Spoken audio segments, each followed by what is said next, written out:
गांव का नाम रघुपुर है, ओकरे अंगना में झांक के तो देखी का होत भाई। बैठाई हो बिटिया भइल बा। सीता ठाढ़ बिरजवा के चलिया त सूरज मनावे निहो। सीता ठाढ़ बिरजवा के चलिया त सूरज मनावे निहो।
ताकि पता चले कि हमने के कैसे बियाह करी जला।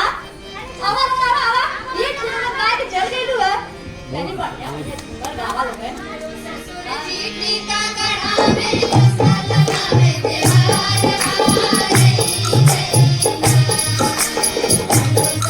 चीटी का गढ़ा में गुस्सा लगावे देवार हारे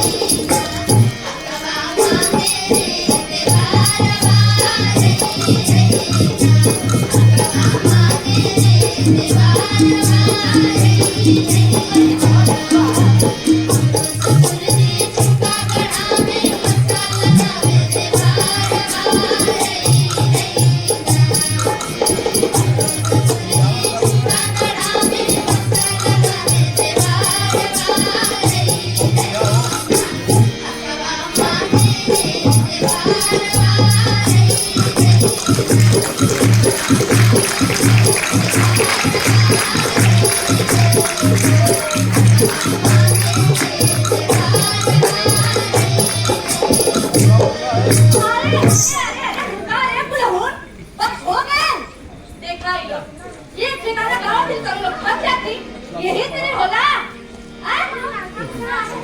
और का तुम्हें बात हो आवा तरी लिखनी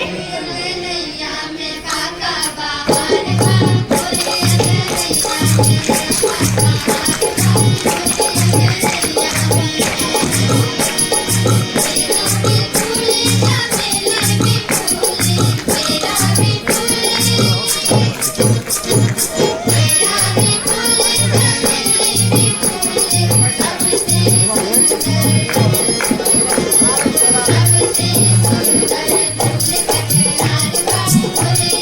नैया में काका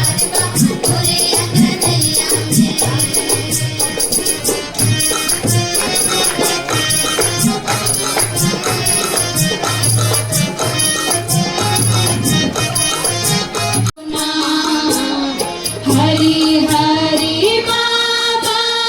बसवा कटैया ऊंचे ऊंचे मड़वा चढ़ाई हो ना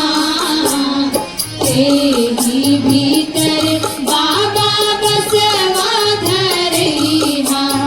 मानी कदिया ना जराई हो ना मानी कदिया ना जराई हो ना मड़वा भीतर बाभन बेदवा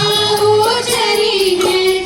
मड़वा भीतर बाभन बेदवा उजरी है दी है सुमारी कदान हो तेरी भीतर बाबा बसवा धरैया मानी कदिया ना जराई हो ना मानी कदिया ना जराई हो ना मानी कदिया ना जराई हो ना गई है पहिरे बेटी सासुर जा हारे के मोरे चुनरी रंग गई है पहिरे बेटी सासुर जा इहे नया कुहाबर इहे नया कुहाबर मानी कर चल दमा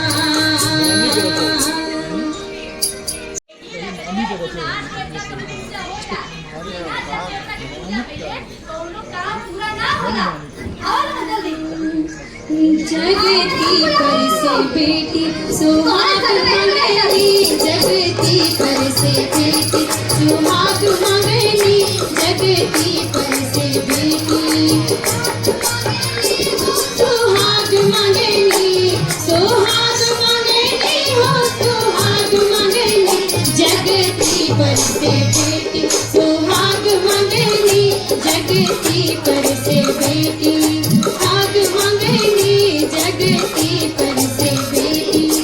हमरो पति जी जीवन का साथी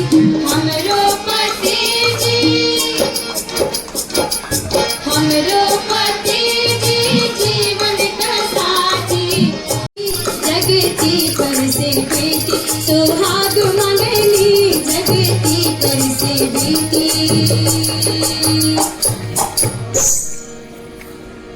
द्वार पूजा की तैयारी होखे लागल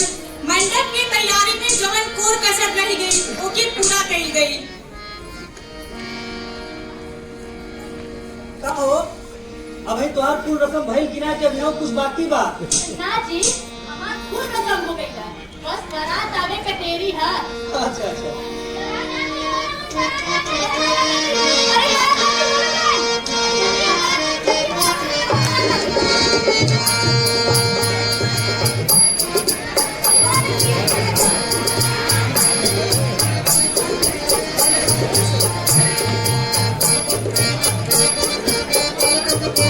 जाकिर को समझी भाई हो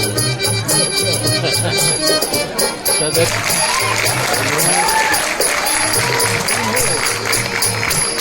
कोई लड़का नहीं है करे खुरिया बहुरा सा इहे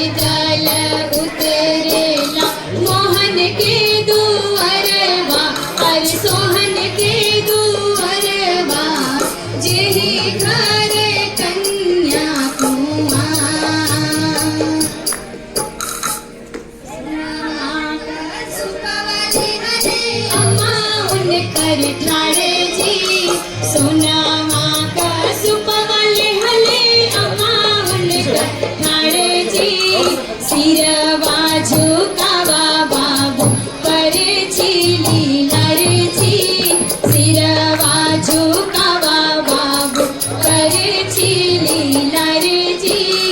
कैसे का सिरवा झुकाई मोरी अम्मा जी कैसे का सिरवा झुकाई मोरी अम्मा जी सिरवा का झालर मोती भुया गिरी जाए जी सिरवा का झालर मोती भुया गिरी जाए जी नाही भुया गिरे देव तोहर नरछू नहावन होखे लागल। नह काटो नौनिया सो मंगल घड़ी नह काटो नौनिया सो मंगल घड़ी नह काटो नौनिया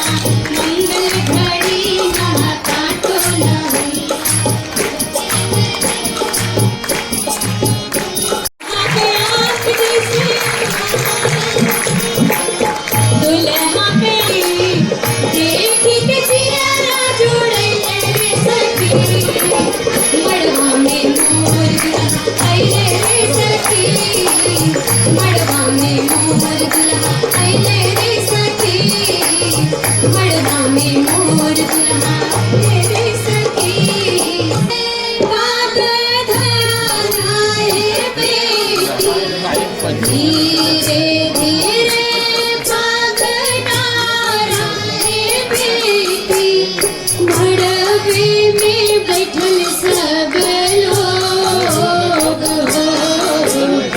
आधी मड़वा बेटी ससुरे का लोगवा आधी में गई हर तोहार हो आधी में गई हर तोहार हो समरी सामरी पग धरी आए बेटी समरी सामरी पग धरी आयो पे लहले चुनरिया हो बेटी घूमे भांवरिया सजवा पे लहले चुनरिया हो बेटी घूमे भांवरिया सजवा पे लहले चुनरिया हो बेटी घूमे भांवरिया एक भांवर घूमे दूसरी भांवर घूमे एक भांवर घूमे एक भांवर घूमे दूसरी भांवर घूमे तीसरी भांवर घूमे तीसरी भांवर घूमे तीसरी का आ गई परिया हो बेटी घूमे भांवरिया तीसरी का आ गई परिया हो बेटी घूमे भांवरिया सिर परिया हो बेटी घूमे भांवरिया सिर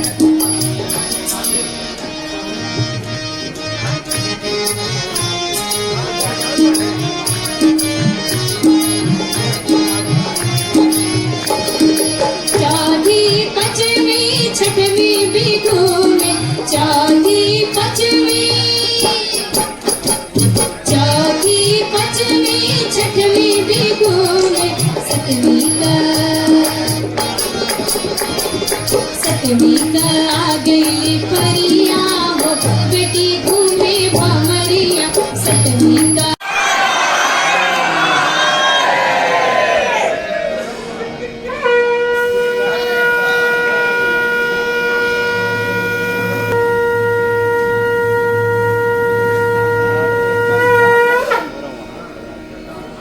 भगवान बोलो विष्णु भगवान की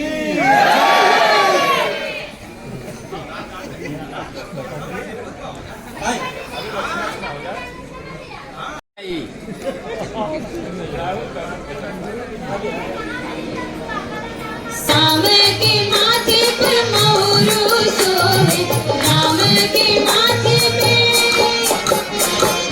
राम के माथे पे मोरू सोहे कि कवा सोहे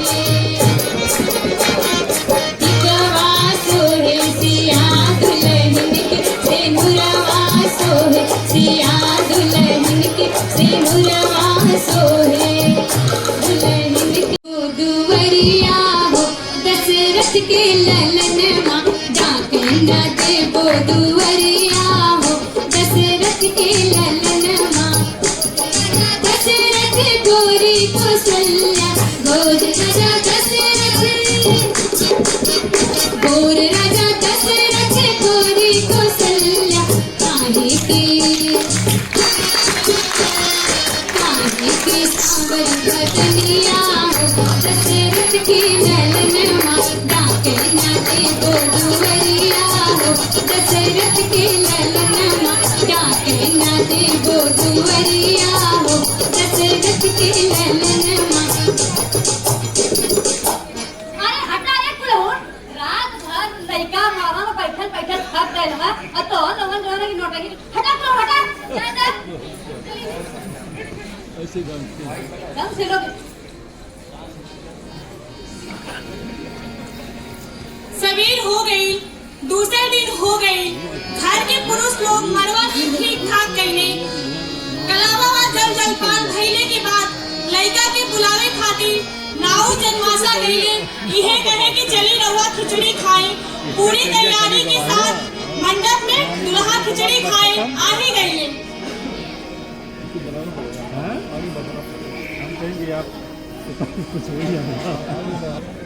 कि राउर लड़का खिचड़ी खाए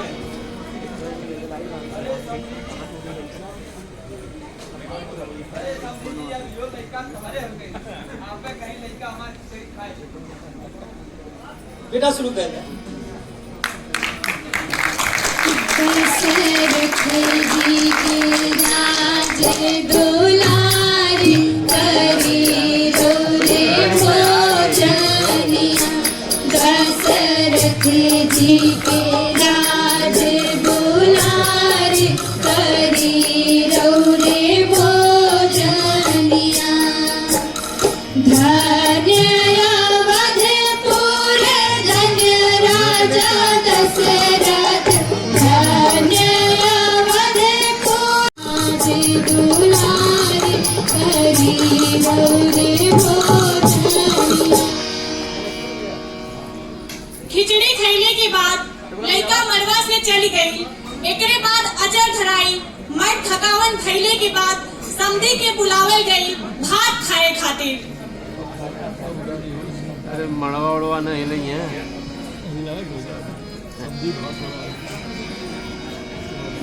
अरे आई बेटी बेटी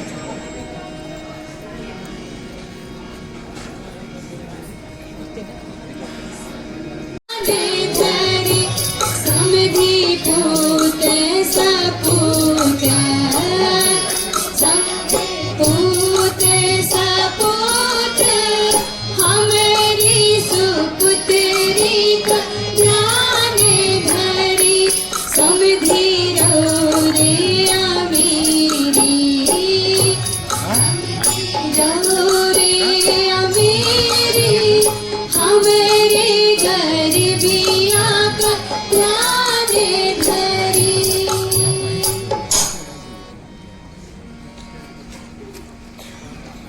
अरे समधी जी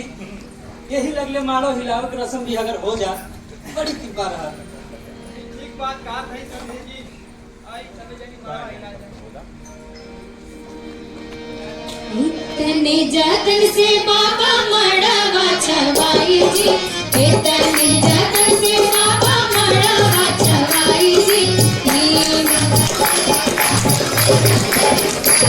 मड़वा समझी सारे देहने बिगाड़ी जी इतने जतन से भैया मड़वा छवाई जी इतने जतन से भैया मड़वा छवाई जी मड़वा बढ़ती हुआ सारे देहने बिगाड़ी जी मड़वा बढ़ती हुआ सारे देहने बिगाड़ी जी मड़वा बढ़ती हुआ सारे देहने बिगाड़ी जी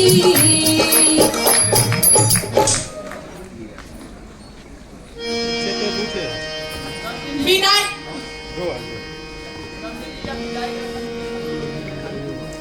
विदाई की मंगल बेला आ गई। माई या बेटी तो रतिये से रोवत है। बिटिया तो है गंगा जल ऐसन बिटिया धान के खेती के समान होनी बोल कहीं और जानी तो रोकल कहीं और जानी, तबे तो वंश बढ़ेला। लड़की के बाप कोने कोने में रोए के आपन आंसू पोछत बारे, महतारी के कलेजा तो फाटत बाए।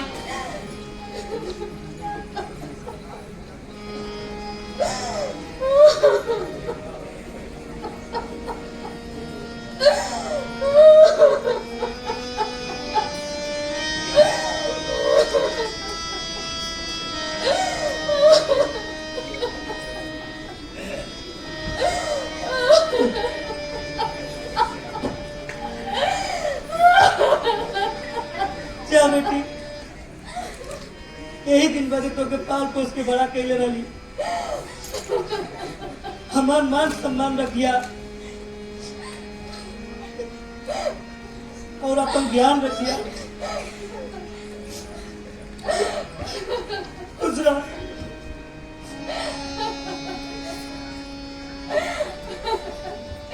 कितना मतलब बेटे,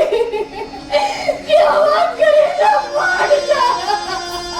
हे भगवान, इनके सुखी रखिया।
हुआ ऐसा रस सर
एक बार समूह फोटो इस नाटक के सभी कलाकारों का, जो हमारे म्यूजिशियंस हैं वो भी मैं चाहूँगा आदरणीय मोडिया साहब से और दिनेश भाई से हमारे कलाकारों के साथ आपकी एक फोटो यादगार रहेगी।